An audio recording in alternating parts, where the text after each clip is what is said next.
पंचकुला में 7 लोगों ने सुसाइड कर अपनी जान दे दी, जिनकी पुष्टि प्रवीण मित्तल के नाम से हुई। प्रवीण मित्तल कुछ साल पहले अपने परिवार के साथ देहरादून में रहते थे। ऐसे में देहरादून में मित्तल परिवार के पड़ोसियों ने बताया कि वह हरियाणा के रहने वाले थे। उनके 3 बच्चे थे और 3 साल पहले वे चंडीगढ़ शिफ्ट हो गए थे। उनके कर्जे को लेकर कोई जानकारी नहीं है। साधारण परिवार था, हालांकि परेशानी में रहते थे। प्रवीण मित्तल के एक अन्य पड़ोसी आराधना थापा के अनुसार ये परिवार काफी साधारण था। उनकी मां बीमार रहती थी और बच्चे देहरादून के ब्लूमिंग बर्ड स्कूल में पढ़ते थे। ससुर की एक दुकान टपकेश्वर मंदिर के पास थी। ये परिवार लगभग 1 साल पहले अपने ससुर के साथ चंडीगढ़ शिफ्ट हो गया। इससे पहले वे करीब 3 साल कोलागढ़ में रह रहे, फिर देहरादून के अंकित विहार और टपकेश्वर मंदिर के पास कुछ समय तक रहे। उसके बाद चंडीगढ़ चले गए। जयश्री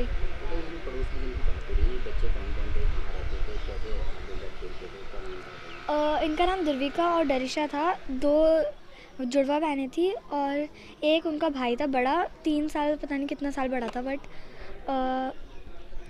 उनका नाम हार्दिक था और ये यहीं पर रहते थे पहले। उसके बाद ये नींबू वाला वगैरह चले गए थे एंड ये हमारे साथ पहले मिलने भी आ रखे हैं 2-3 बार। ये खेलते थे आपके साथ? हाँ जी। कैसा मतलब बिहेवियर कैसा था? अच्छा था। अच्छा, और मम्मी पापा थे उनके मम्मी पापा से इतनी बात नहीं करते थे, पर जैसे उनकी मम्मी से हुई है। आप लोग ठीक? हाँ जी। ठीक, यहाँ से कब गए वो लोग? 2023 जुलाई के मंथ में चले गए थे। ठीक है। ये जो बात आ रही है, जो जिस परिवार ने पंचकुला में आत्महत्या की है, कैसे जानते हैं आप?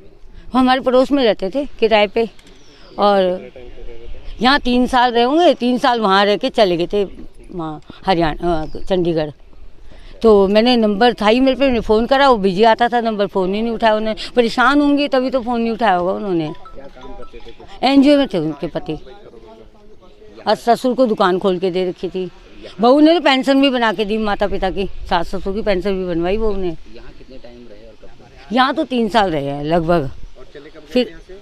उसके बाद 3-4 साल वहाँ रहे। 3 साल रहे होंगे वहाँ भी। यहाँ से गए हुए कितना समय हो गया? 5-6 साल हो गए समझो। क्या उस बीच 20-21 सन में गए होंगे मेरे ख्याल से। क्या उस बीच में कभी कोई लोग आते थे, कोई पैसा पूसा मांगने?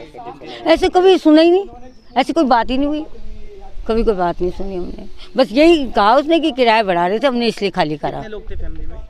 7 लोग। 2 माँ बाप हो गए और 2 बेटे बहू हो गए, फिर पोता 1, 2 पोतियाँ। क्या काम करते थे उस वक्त? एनजीओ बताया उन्होंने। एनजीओ ससुर को दुकान खोल के, मतलब अपने पिता को दुकान खोल के दे रखी थी टपकेश्वर पे, पूजा पाठ की किताबों की, फोटो की। और क्या जानकारी, जैसे आपने बताया कि वो यहाँ पे रहते थे, व्यवहार कैसा था या रहन सहन में क्या?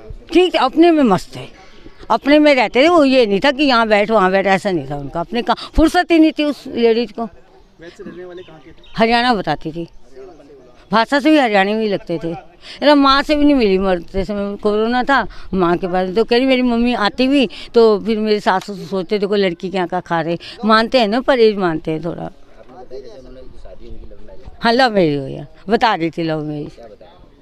कह रही मेरे को पसंद आ गए थे, मैंने कहा मैंने तो इनसे ही करनी है शादी। माँ बाप नहीं चाह रहे होंगे, हो सकता है, क्यों लड़की वो लेडी तो मुझे छोटी उम्र की लगती थी, ज़्यादा उम्र की नहीं लगती थी। वो अच्छे हेल्दी भी थे। तो आपकी कभी फ़ोन पे बात हुई थी उनसे जब यहाँ से चले गए?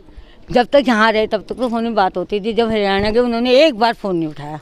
मैं चाहती थी, पूछती थी क्यों गए तुम यहाँ से, मुझे बहुत बुरा लगा। आप लोगों को नहीं पता कि वजह क्या रही? वजह नहीं बताइए।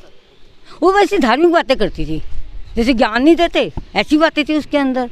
मैं तो चाहती थी कुछ बताए, मैं करूँगी हेल्प, किसी से के द्वारा करूँगी, कुछ नहीं बताई, नहीं प्रॉब्लम नहीं बताई। किस तरह की धार्मिक बातें? जैसे मैं परेशान हूँ, किस बात की परेशान है, भगवान है, सब है, ऐसे मतलब बोलती थी। जैसे ना जब हमने कोई प्रॉब्लम बोली तो समझाती थी, तो अपनी तो बताई ही नहीं कभी। तो आपको ये भी जानकारी, कोई उनके रिश्तेदार रहते थे यहाँ देहरादून में? और नहीं बताया, यहाँ कोई नहीं रहता। ठीक है।